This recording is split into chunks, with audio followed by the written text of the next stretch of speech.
Hello friends. इस video के अंदर मैं आपके साथ बात कर रहा हूँ यूटीआई एएमसी जो है वो अपना आईपीओ लेके आ रही है और उसके लिए सेबी से जो है परमिशन जो है मिल चुकी है। और इसके साथ ही ये तीसरी कंपनी होगी इस सेगमेंट के अंदर जो कि म्यूचुअल फंड्स इंडस्ट्री से जुड़ी हुई है। इससे पहले आप लोग जानते हैं कि निप्पॉन लाइफ असेट्स मैनेजमेंट, जो पहले Reliance Nippon life assets management रैनम के नाम से थी, अब वो नैम के नाम से है। तो उसके अलावा जो है एचडीएफसी म्यूचुअल फंड यानी कि जो एचडीएफसी एएमसी के नाम से है। तो अभी तीसरी कंपनी इस असेट्स लाइट मॉडल के साथ जो है आईपीओ के बाजार में उतरने वाली है। और देखिएगा इसको जो है परमिशन मिल चुकी है और करीबन 3.9 करोड़ जो शेयर्स हैं वो ये इशू करेंगे, जिसके जरिए ये करीबन 3,500 करोड़ रुपए जो है बाजार से उठाएंगे। और ये जो आईपीओ का प्राइस है, ऐसा अनुमान लगाया जा रहा है कि 850 रुपए से 900 रुपए यानी कि 850 टू 900 रुपीज के बीच में इसके प्राइस होने के चांसेस है। अब इसके अंदर जो मेन जो शेयर होल्डर्स हैं वो देखिएगा कौन है। ये ध्यान रखिएगा, यहाँ पर नए शेयर्स इशू नहीं होंगे। जो पुराने शेयर्स ऑलरेडी किसी प्रमोटर के पास हैं, तो क्योंकि प्रमोटर यहाँ पे जो है सीधा सीधा प्रत्यक्ष रूप से है नहीं, तो बहुत सारी जो गवर्नमेंट की जो ऑर्गेनाइजेशंस हैं तो वो इस कंपनी को ओन करती हैं, जैसे कि स्टेट बैंक ऑफ इंडिया, लाइफ इंश्योरेंस कॉर्पोरेशन ऑफ इंडिया, पंजाब नेशनल बैंक, बैंक ऑफ बड़ौदा।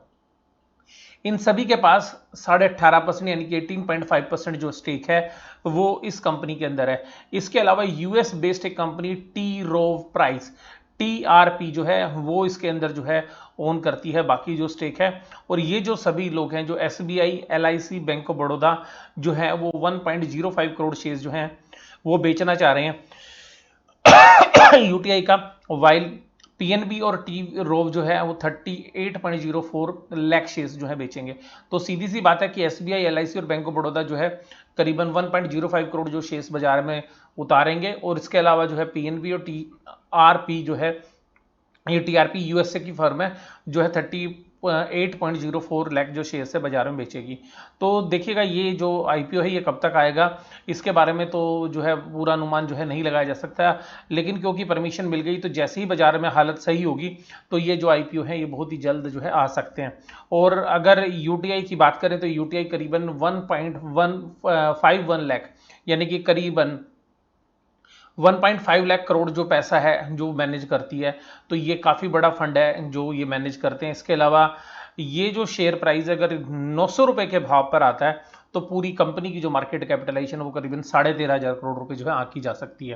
तो सीधी सी बात यह है कि अगर यहाँ पर हम बात करें निप्पॉन लाइफ असेट्स मैनेजमेंट की, तो वो करीबन 18,000 करोड़ की मार्केट कैप के साथ है और एचडीएफसी एएमसी करीबन 52,000 करोड़ की मार्केट कैप के साथ है। तो सिंपल सी बात, यहाँ पर हम जो बात करेंगे वो हम इसके सभी पहलू पर बात करेंगे। तो देखिएगा यहाँ पर कितने शेयर्स हैं इनके पास। ऑफर फॉर सेल के अंदर जो है करीबन 1.04 करोड़ जो शेयर्स हैं वो SBI, LIC, bank of Baroda, PNB और बैंक ऑफ बड़ौदा तक ये जो लाएंगे। और उसके अलावा पीएनबी और टीआरपी जो है 38.03 लाख जो शेयर्स हैं, जो आपको स्क्रीन पे दिख रहे हैं, ये एग्जैक्ट नंबर है जितने वो आईपीओ में लाएंगे।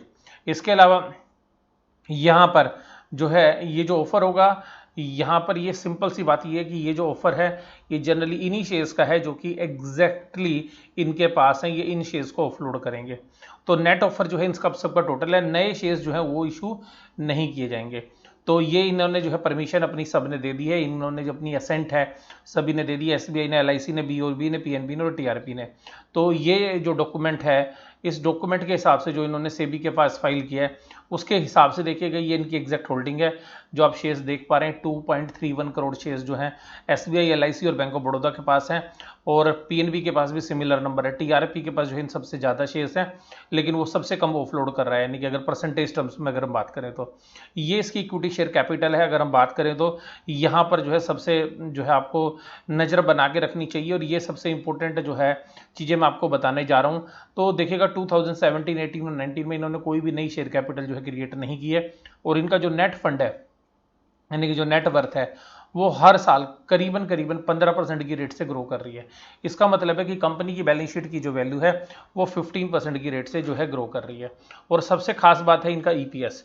तो अगर इनका ईपीएस की अगर हम बात करें कि इनका अर्निंग पर शेयर कितना है, तो देखिएगा इनके जो ईपीएस जो है शेयर्स के 2017 के अंदर आप देखिएगा कि 31.57 का ईपीएस है। तो 31.57 का ईपीएस है। और अगर यहाँ पे देखें 18 में तो 28.73 का ईपीएस है। और उसके बाद 2019 में देखेंगे तो 27.83 है। अगर आप ईपीएस के एंगल से देखें तो कंपनी जो है करीबन 30 रुपये के आसपास की जो है ईपीएस जो है जनरेट करती है। और सिंपल सी बात यह कि यहाँ पर इस 30 रुपये की ईपीएस के बाद जो है हमें ये देखना है कि जो शेयर हमारे को दिया जाएगा 850 रुपये से 900 रुपये के बीच में जिसकी बात हो रही है, वो इन लोगों ने कितने रुपए में खरीदा था। तो 850 से 900 रुपये के बीच में अगर हम देंगे तो शेयर करीबन करीबन पी रेशो जो है वो करीबन, अगर हम इसमें बात करें तो 28 से 32 की पी रेशो पर ये शेयर है जो बाजार में आईपीओ के अंदर आने वाला है। तो ऐसा नहीं है कि बहुत कुछ जो है टेबल पर है शेयर होल्डर के लिए, लेकिन फिर भी हमें लगता है कि 10 से 20% तक की जो है अगर इन प्राइस पर आईपीओ आता है और अगर रिटेलर को अगर 5% डिस्काउंट मिलता है तो फिर बहुत अच्छी जो है सिचुएशन रिटेलर के लिए बन सकती है। आप देखिएगा इसके बाद जो लोग जिन्होंने शेयर खुद खरीदा हुआ है जो आईपीओ में लाएंगे वो कितना पैसा कमाएंगे। तो देखिएगा इन सब की कीमत जो है 99 रुपीज़ के आसपास है, 99.76। यानी कि जो 100 रुपये का शेयर एसबीआई का था वो 900 रुपये में सेल करेगा हमें। एलआईसी को जो 100 रुपये में शेयर मिला था वो 900 रुपये में सेल करेगा। बैंक ऑफ बड़ौदा के पास जो 100 रुपये उसकी कीमत है वो हमें 900 रुपये में सेल करेगा। पीएनबी के पास जो 100 रुपये की शेयर है वो 900 रुपये में, तो 9 टाइम्स उनकी वेल्थ जो होने वाली है। हालांकि टीआरपी ने ये शेयर जो है बाद में खरीदे थे तो उसके भी जो कॉस्ट है 200 रुपये, तो उसके भी 4.5 गुना पैसे होंगे जो आईपीओ में ये जो शेयर्स बेचेंगे। तो देखिएगा इनका जो होल्डिंग पीरियड है वो काफ़ी लंबा है, तो ऐसा नहीं है कि इन्होंने अभी शेयर खरीदे, तो इनका जो होल्डिंग पीरियड है वो लॉन्ग टर्म के शेयर होल्डर्स हैं। तो अभी ये जो आईपीओ में अपने शेयर बेचेंगे जो यूटीआई म्यूचुअल फंड्स के हैं जो आम पब्लिक को बेचने के लिए जो है रहेंगे। तो ये देखिएगा यहाँ पर अगर हम सारी बात करें तो ये सारी डिटेल है कि जो जो शेयर्स सेल किए जाएंगे। लेकिन मैं उससे भी खास बात जो है आपके साथ बात करूंगा बैलेंस शीट की। तो बैलेंस शीट के अंदर आप देखिएगा इनके पास जो लगभग जो कैश है, क्योंकि जो दो बैलेंस शीट है ये 6 महीने की हैं, लास्ट की जो 18 की और 19 की, और बाकी जो है एनुअल बैलेंस शीट्स हैं। तो अगर आप एनुअल बैलेंस शीट देखेंगे तो करीबन करीबन जो है यहाँ पे 110 करोड़ का कैश रखते थे, फिर 150 करोड़ का, फिर 124 करोड़ का कैश। तो यहाँ पे बैलेंस शीट में एक साइजेबल अमाउंट कैश का रहता है। इसके अलावा इनके खुद जो है ये लोन्स भी देते हैं, यानी कि जो फाइनेंसिंग का भी थोड़ा काम होता है, और ये अपनी पर्सनल इन्वेस्टमेंट भी करते हैं। तो इनकी खुद की भी पर्सनल इन्वेस्टमेंट है। तो करीबन करीबन अगर आप देखेंगे तो 227 करोड़ की जो है, यानी कि 2277 करोड़ की जो है लगभग ये इन्वेस्टमेंट भी जो है रखते हैं। तो करीबन इस इन्वेस्टमेंट से भी ये जो पैसा जनरेट करते हैं तो यहाँ से भी इनकी अर्निंग आती है। तो यहाँ पर इनके पास जो बेसिक सोर्स ऑफ अर्निंग है वो कैसे आता है, तो इनके पास जो है फीस बेस्ड अर्निंग है। यानी कि जो म्यूचुअल फंड्स ये मैनेज करते हैं या जो असेट्स मैनेजमेंट जो का काम करते हैं, जिसमें पोर्टफोलियो मैनेजमेंट सर्विसेज भी हैं, तो उन सब के जरिए जिनको फीस बेस्ड इनकम मिलती है। दूसरा ये अपनी इन्वेस्टमेंट से जो है प्रॉफिट कमाते हैं, और अपनी जो इन्वेस्टमेंट है उससे इनको डिविडेंड या इंटरेस्ट की इनकम भी आती है। तो अब देखिएगा अगर कंपनी के प्रॉफिट की अगर हम बात करें तो करीबन कंपनी जो है 140 करोड़ की जो है प्रॉफिट जनरेट करती है अगर 2019 की बात करें तो, और 2018 की अगर फाइनेंशियल ईयर की बात करें तो 159 करोड़ के, और उससे पहले जो है 17 में 126 करोड़ के। तो ये इसी के आसपास की जो है प्रॉफिट कमा रहे हैं। हालांकि इस बिजनेस के अंदर अभी थोड़ा सा कंपटीशन देखने के लिए मिल रहा है। अगर मैं आपको पर्सनली पिछले क्वार्टरली रिजल्ट्स की बात करूं, रिलायंस निप्पॉन के भी या एचडीएफसी एएमसी के भी, तो यहाँ पर थोड़ा सा कंपटीशन देखने के लिए मिल रहा है। लेकिन फिर भी ये जो बिजनेस है ये कैश रिस्क बिजनेस है, इसमें ज़्यादा कुछ होता नहीं है।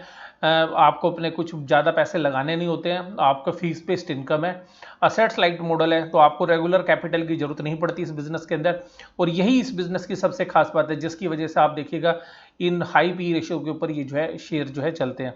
और देखिएगा जिस तरीके से इक्विटी के अंदर या असेट्स मैनेजमेंट का बिजनेस जो है जिस तरीके से ग्रो कर रहा है, तो ऐसे अनुमान है जो है इकरा या केयर की, अगर आप रेटिंग्स वाली एजेंसीज की भी अगर रिपोर्ट देखेंगे तो कि ये सेक्टर करीबन 15% की रेट से जो है आने वाले 5 साल के अंदर ग्रो करेगा। ऐसा जो है इन्होंने अपने जो है इन्फॉर्मेशन जो सेबी के पास दी है उससे मैं आपको बता रहा हूँ। इसके अलावा देखिएगा यहाँ पर अगर बेसिक अर्निंग पर शेयर की बात करें तो ये जो शेयर है ये करीबन जो है मैंने आपके साथ बात की कि 30 रुपये के आसपास की जो है ईपीएस रिपोर्ट करता है। तो ये जो शेयर है आपको जिन पी रेशो पर मिलेगा वो करीबन 28 से 32 की पी रेशो पर मिलेगा अगर पब्लिक इशू में जो आता है ये। तो अब यहाँ पर सबसे खास बात इसकी अर्निंग पे है। तो बहुत लोग ये सोचेंगे कि ये शेयर लेना चाहिए नहीं लेना चाहिए। मैं तो आपको ये कहूँगा कि अगर ये इन प्राइजेस पे ये शेयर मिलता है तो इसको जो है लॉन्ग टर्म के लिए रखना चाहिए। और जो बाकी असेट्स मैनेजमेंट कंपनी है वो भी अच्छी कंपनीज हैं, अगर उनसे अगर आप इसको कंपेयर करेंगे तो वो कंपेरिजन भी आपके सामने आ जाएगा। और सबसे खास बात क्या है कि इन शेयर्स की जो बुक वैल्यू है या नेट एसेट्स वैल्यू है वो करीबन करीबन आज की डेट में 205 रुपये है। तो अगर प्राइस टू बुक वैल्यू के एंगल से भी अगर आप देखेंगे तो ऐसा नहीं है कि बहुत महंगी वैल्यूएशंस पर मिलेगा, तो 4 to 5 times of the book value मिलेगा आपको। तो जो बुक वैल्यू है बैलेंस शीट के अंदर जो कीमत है वो करीबन 213 रुपये है, अगर सितंबर 30 2019 की जो है अगर रिपोर्टिंग अगर हम यहाँ पे देखें तो। अब देखिएगा यहाँ पर अगर यूटी एएमसी के शेयर की फेस वैल्यू 10 रुपये, एचडीएफसी एएमसी की 5 रुपये, रिलायंस निपोन की जो है 10 रुपये। अभी देखिएगा क्लोजिंग प्राइस ये पुराने दिए हुए तो अभी करीबन 2500 रुपये के आसपास जो है एचडीएफसी एएमसी का शेयर जो है जनरली ट्रेड करता है 2500-2600 के आसपास। और इसी तरीके से अगर इनकी ईपीएस वगैरह अगर देखेंगे तो इसकी ईपीएस जो है लगभग डबल है एचडीएफसी एएमसी से पर शेयर के हिसाब से। तो आप देखिएगा अगर पर शेयर के हिसाब से डबल भी देखेंगे तो अगर हम 900 रुपये का डबल भी करें तो 1800 रुपये। लेकिन आप भी ध्यान रखिएगा एचडीएफसी एएमसी को जो है हमेशा वैल्यूशन ज़्यादा मिलेगी क्योंकि उसका जो पेरेंट है वो एचडीएफसी ग्रुप है। और सिंपल सी बात है ये रीज़न है जिसकी वजह से उसको एक एक्स्ट्रा प्रीमियम जो है हमेशा मिलते रहेंगे। तो इसको आप जो है करेक्टली जो है कंपेयर कर सकते हैं किसके साथ, Reliance Nippon life assets management के साथ। उसकी अगर वैल्यू देखेंगे तो अभी हालांकि 336 रुपये दिखा रहा है तो करीबन इसी के आसपास 310-15 के आसपास जो है ये शेयर अभी 2-3 दिनों से जो है इसी के आसपास जो है ट्रेड करता हुआ नजर आ रहा है। तो अगर वहाँ पर वैल्यूशंस अगर बात करेंगे तो उसकी बेसिक ईपीएस जो है 7.94 है। और यहाँ पर अगर हम बात करें तो ये जो शेयर्स है ये करीबन 42 की जो है पी रेशियो पर चल रहा है, तो ये करीबन 30 से 40 की पी रेशियो के बीच में चल रहा है। तो वहाँ पर भी अगर देखेंगे तो अब थोड़ा कंफर्ट मिलेगा। तो उन सभी कैलकुलेशन को मानते हुए हमें ऐसा लगता है कि 10 से 20% के आईपीओ के जो है गेन एक शेयर होल्डर को मिल सकते हैं अगर जो है 800 से 900 रुपये के बीच में लिस्टिंग होती है तो। और वैसे तो आपको बताऊं कि मार्केट की दशाएं किस तरीके की होंगी वो जो है वो डिपेंड करेगा कि आईपीओ का प्राइस क्या होगा। अगर आईपीओ का प्राइस जो है अगर 850 रुपये से नीचे आता है, इवन 900 रुपये भी अगर आता है तो 10 से 15% तक बड़े इजीली जो है पैसे बन सकते हैं, लेकिन सब्जेक्टेड टू मार्केट कंडीशन। और इसके अलावा जो है अगर उससे नीचे आता है और या रिटेल को 5% का डिस्काउंट मिलता है तो एक जो है रिटेलर के लिए एक विन विन सिचुएशन जो है बनेगी। तो यहाँ पर जो इस तरीके की जो कंपनीज हैं इसके आईपीओ के अंदर जो है पैसा लॉन्ग टर्म रखने में ही ज़्यादा फायदा होता है अगर ये आईपीओ आता है तो। और ऐसा आईपीओ जो हमें लगता है कि अभी जैसे मार्केट थोड़ा 10,000 के ऊपर जो है निफ्टी चल रहा है, तो अगर ऐसा ही थोड़ा दिन और यहाँ पे टिकती है मार्केट तो हो सकता है कि बहुत ही जल्द जो है आपको अनाउंसमेंट जो है यूटीआई जो एएमसी यानी कि जो उसका म्यूचुअल फंड बिजनेस है उसकी आपको देखने के लिए मिलेगी। तो सिंपल सी बात यहाँ पर एक ही निकल कर आती है कि जो टीआरपी यानी कि जो रोवर होल्डिंग्स वाले बिजनेस है यानी कि वो जो यूएस वाली कंपनी है वो जो इसके अंदर स्टेक रखे हुए है और वो अपना स्टेक कम सेल कर रही है, तो हो सकता है कि आगे चल के ये जो बैंक्स हैं ये अपना स्टेक और ऑफलोड करें आईपीओ के बाद भी। और इस तरीके की ये जो फॉरेन कंपनीज के अंदर जो इंस्टीट्यूशनल प्रमोटर्स हैं इस तरीके के प्रमोटर्स अगर कंपनी के साथ रहेंगे तो इस शेयर्स की ऊपर की तरफ फ्री रेटिंग भी हो सकती है। क्योंकि जो भी जहाँ पर भी मल्टीनेशनल कंपनीज हैं या जहाँ पर कि फॉरेन के प्रमोटर्स हैं या उनकी बड़ी होल्डिंग्स होती हैं वहाँ पर पी वैल्यूशंस ऊपर की तरफ चले जाते हैं और कंपनी को अलग नज़रिए से जो है मार्केट प्रीमियम देती है। तो अगर हम इस पूरे नज़रिए से देखें तो मुझे ऐसा लगता है कि 850 से 900 रुपये का अगर आईपीओ प्राइस आता है तो ये सब्सक्राइब करने लायक और इसमें कम से कम जो है 2-4 लोग तो है सब्सक्राइब करने ही चाहिए। और लेकिन फिर भी जब ये आईपीओ आएगा फाइनली और उसमें मार्केट दशाएं क्या होंगी वो जो है बताएंगी कि कितने जो है लोट आपको अप्लाई करने चाहिए। फिर मैं एक अलग वीडियो के साथ आपके साथ जो है उस समय पर आपको ये सारी इन्फॉर्मेशन शेयर करता हुआ मिलूंगा।